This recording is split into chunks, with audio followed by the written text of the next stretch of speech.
예수의 흔적과 그리스도인의 품격이라는 제목으로 하나님의 은혜를 함께 나누고자 합니다. 살아가면서 마주치게 되는 가장 눈살을 찌푸리게 하는 모습은 그 사람의 사회적 지위와 나이에 걸맞지 않은 언행입니다. 우리가 유독 이런 모습에 거부감을 느끼게 되는 이유는 무엇일까요? 바로 그 위치와 나이에 기대하는 최소한의 기준이 우리에게 있기 때문입니다. 정치에 대해 많은 이들이 실망하는 이유도 바로 여기에 있습니다. 국민은 정치인에게 그 사회적 위치와 책임에 걸맞는 언행을 기대합니다. 그러나 그 기대에 한참 미치지 못하는 모습을 목격하게 될 때 국민은 깊은 실망과 분노를 느낍니다. 우리는 이처럼 자리와 책임에 어울리는 언행을 바로 품격이라고 부릅니다. 한자로 품격의 품자를 보면 입구자가 3개 모여 있습니다. 옛 사람들은 사람의 말과 태도에서 그 사람의 인격과 품격을 보았던 것입니다. 평소에는 감춰져 있던 내면도 위기의 순간에는 말과 행동을 통해 드러나게 때문입니다. 프랑스 사회학자 피에르 브로디에는 이것을 아비투스라고 불렀습니다. 아비투스란 오랜 시간에 걸쳐 몸과 인격 속에 형성된 삶의 습관과 태도입니다. 평소에 무엇을 보고 무엇을 생각하고 무엇을 사랑하며 살아왔는가가 우리는 우리의 말과 행동 속에 스며들어 있는 것입니다. 그래서 위기의 순간이 되면 사람은 결국 자기 자신 안에 있는 것을 드러내게 되어 있습니다. 평소에 그 사람에게 분노가 쌓여 있으면 분노가 나옵니다. 평소에 교만이 쌓여 있으면 교만이 나옵니다. 평소에 그 사람에게 천박함이 묻어 있으면 천박함이 그 사람의 언행에서 드러나게 되어 있습니다. 그러나 그 사람에게 평소에 은혜가 충만할 때는 은혜스러운 언행이 드러나게 되어 있습니다.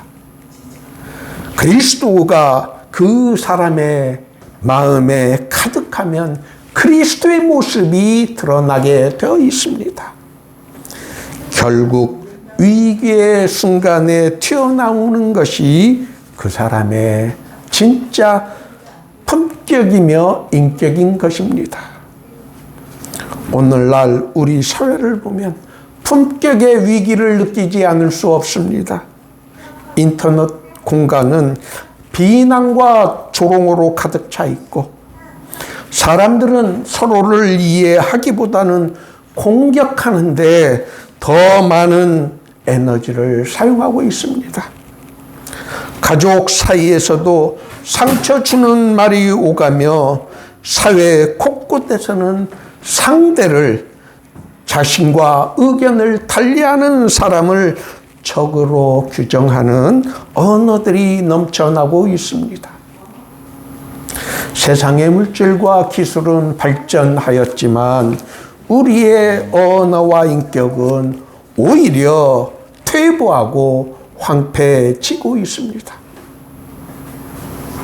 그렇다면 그리스도인의 품격은 무엇이 되어야 할까요? 오늘 본문에서 바울 사도는 그 답을 우리에게 들려줍니다. 이후로 누구든지 나를 괴롭게 하지 말라. 내가 내 몸에 예수의 흔적을 가졌노라.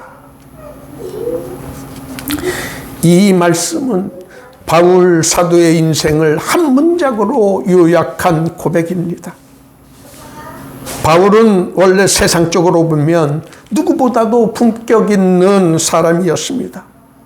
그는 좋은 가문의 출신이었고 최고의 교육을 받았으며 당시 유대 사회에서 촉망받는 지식인이었습니다. 그러나 그는 빌립보서에서 자신의 모든 자랑감을 배설물처럼 여긴다고 말하였습니다. 왜일까요? 내 주 그리스도 예수를 아는 지식이 가장 고상하기 때문이라고 그는 고백하고 있습니다. 바울 사도는 세상이 주는 품격보다 더 높은 품격을 그리스도 예수 안에서 발견한 것입니다. 그것은 예수 그리스도가 그의 삶 속에 새겨져 있었기 때문이었습니다. 그리스도인의 품격은 세상의 교양이나 매너를 넘어서는 것이 되어야 합니다. 그리스도인의 품격은 예수 그리스도가 우리 안에 체화되는 것입니다. 여기에서 우리가 생각해야 할 것은 첫째로 그리스도인의 품격은 말에서 드러나야 한다는 것입니다. 골로새서 4장 6절은 말씀합니다. 너희 말을 항상 은혜 가운데서 소금으로 맛을 낸과 같이 하라. 소금은 부패를 막고 또 맛을 냅니다. 마찬가지로 그리스도인의 말은 사람을 살리는 말이 되어야 합니다.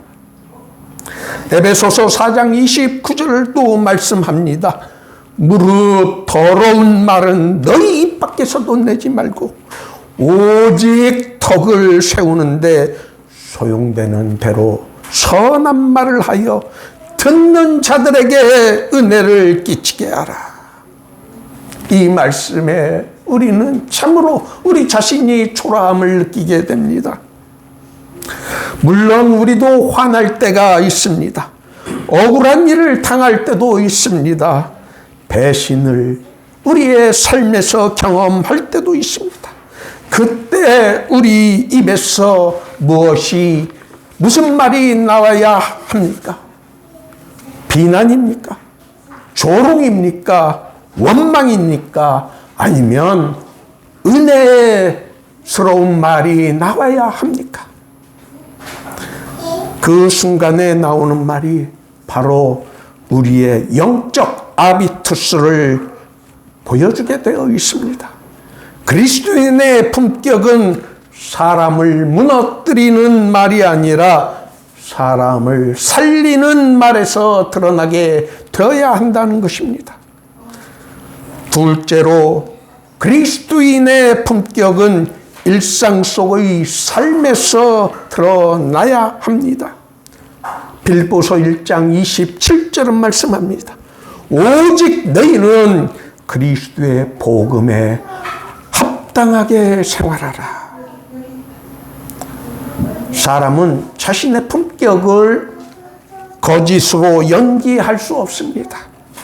예배 시간에만 거룩한 척하는 것은 어렵지 않습니다. 그러나 아무도 보지 않는 곳에서 올바름을 선택하는 것은 쉽지 않습니다. 손해를 보더라도 진실을 말하는 것, 나보다 약한 사람을 배려하는 것, 나를 비난하는 사람에게도 존경심을 잃지 않는 것, 그것이 바로 복음의 품격인 것입니다. 그리스도인의 품격은 특별한 순간보다 평범한 일상에서 더 선명하게 드러나게 되어 있습니다. 셋째로 그리스도인의 품격은 예수님의 흔적이 우리의 삶 속에 새겨지는 것입니다. 여기에 중요한 질문이 있습니다. 우리가 어떻게 이런 품격을 가질 수 있습니까? 결코 우리 자신만의 노력으로는 되지 않습니다. 그 이유는 우리들은 본래 죄인들이기 때문입니다. 우리도 세상 사람들처럼 쉽게 분노하고 쉽게 상대방에게 상처를 주고 쉽게 자기 중심적으로 살아가게 됩니다. 그러나 우리가 복음을 경험하고 복음이 우리 안에 들어오게 되면 우리를 진정으로 변화시키게 됩니다. 예수 그리스도께서 우리를 위해 십자가를 지셨습니다. 그리고 성령께서 우리 안에 거하시게 됩니다. 말씀이 우리 안에 거할 때, 기도가 우리 영혼을 다듬을 때, 성도의 교제가 우리를 성장시킬 때 예수님의 성품이 우리 안에 조금씩 새겨지게 됩니다. 이것이 바로 영적인 아비투스인 것입니다. 신앙은 단순한 기독교 교리를 아는 것에 그치는 것이 아닙니다. 바로 우리가 자신의 우리 인격이 그리스도 예수님을 닮아가는 데 있는 것입니다. 예수님을 닮아가다 보면 어느 날 우리 말 속에 예수님이 나타나고 우리의 행동 속에 예수님의 사랑이 비춰지게 되고 우리의 성품 속에 예수님의 향기가 나타나게 됩니다. 본문에서 바울 사도가 말한 흔적은 원래 노예의 몸에 찍던 소유의 표식인 낙인인 것입니다.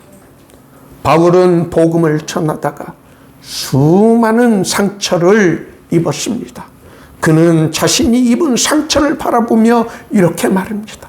나는 예수 그리스도의 사람이다. 그의 몸에는 예수님의 흔적이 새겨졌던 것입니다. 그것이 바울 사도에게 있어서는 가장 큰 자랑이었습니다. 세상은 돈과 권력과 학벌에서 품격을 찾습니다. 그러나 그리스도인의 품격은 다른 곳에 있습니다. 그것은 오늘 본문 말씀이 우리들에게 가르쳐준 예수의 흔적이 그 사람에게 있느냐 없느냐가 나타내는 것입니다. 세상은 이미지를 관리하지만 복음은 사람을 변화시킵니다. 세상은 겉모습을 그럴듯하게 꾸미지만 성령은 인격을 새롭게 변화시킵니다. 세상은 사람들에게 인정받는 삶을 추구하지만 복음은 예수님을 닮아가는 모습을 우리들에게 추구하도록 만듭니다. 우리가 도달해야 할 참된 품격은 사회적으로 높은 자리에 오르는 것만이 아닙니다. 우리의 삶의 순간을 언제라도 직접 들여다보아도 그 안에는 세상의 천박함이 아니라 예수 그리스도의 향기가 나타나야 한다는 것을 우리 성경은 우리들에게 가르쳐 줍니다. 우리의 사용하는 일상의 말 속에서도 예수님이 드러나고 우리의 태도 속에서도 예수님의 사랑이 증거되고 우리의 삶 속에서 그리스도의 인격이 드러난 것이 바로 우리가 추구해야 하는 그리스도인의 삶의 모습이 되어야 한다는 것입니다.